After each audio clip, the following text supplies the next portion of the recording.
Milstead of Milstead Boxing and Fitness. Today we're going to work on a straight left jab or a left jab. To work on our jab, we start off on our solid boxing position. Our right foot's back, our left foot's forward, our hands are up, our chin's down, our elbows are in. A jab is your closest punch to your opponent. Your left hand's forward, so your quickest, closest punch to your opponent is your left jab. It doesn't have quite as much power as your right hand because it starts off a little closer to your opponent and you can't get as much body pivot and turn into the punch, but it still should pack a good amount of power if you work on it properly. Now to throw a jab, we start off in our fighting position. We throw our left hand straight out toward our opponent, and as we do, the elbow starts to come up and the hand turns over. The palm is going to end up down, facing down toward the ground, the palm of your hand. Your wrist is going to stay straight. You're not going to bend your wrist down or up or in or out when you hit because that's going to end up hurting or possibly breaking your wrist, and you don't want to do that.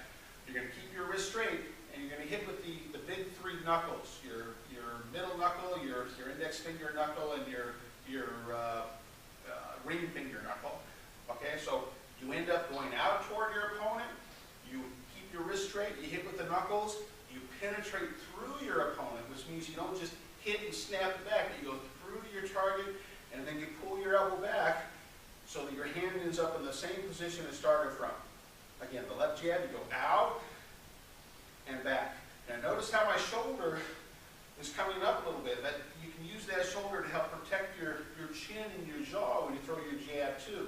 Because there's different counter punches you'll learn against a left jab, and you don't want to get hit by your opponent who's using one of those counter punches.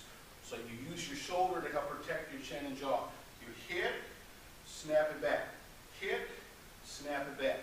Hit, snap it back. That's the left jab.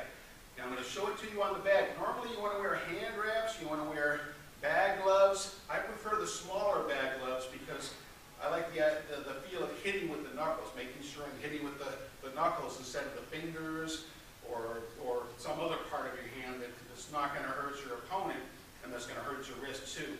So I like to use the thinner gloves to hit the bag, but for right now I'm not going to use any gloves. When we hit with our jab, we want to penetrate through our target, but we don't want to push with our punch. I see a lot of people that are beginners basically that are doing that. They're hitting and they're pushing with the punch. One, that leaves your punch out there and leaves you open for a counter punch, and two, it ends up hitting and hurting your wrist. And three, you can't throw more combinations because you've left that hand out there too long. So when you hit with your jab, you want to hit and then snap it back. Hear that loud crack on the back? That's what you're looking for. Hit and then snap it back. You don't want to hit with your thumb, you don't want to hit with your fingers.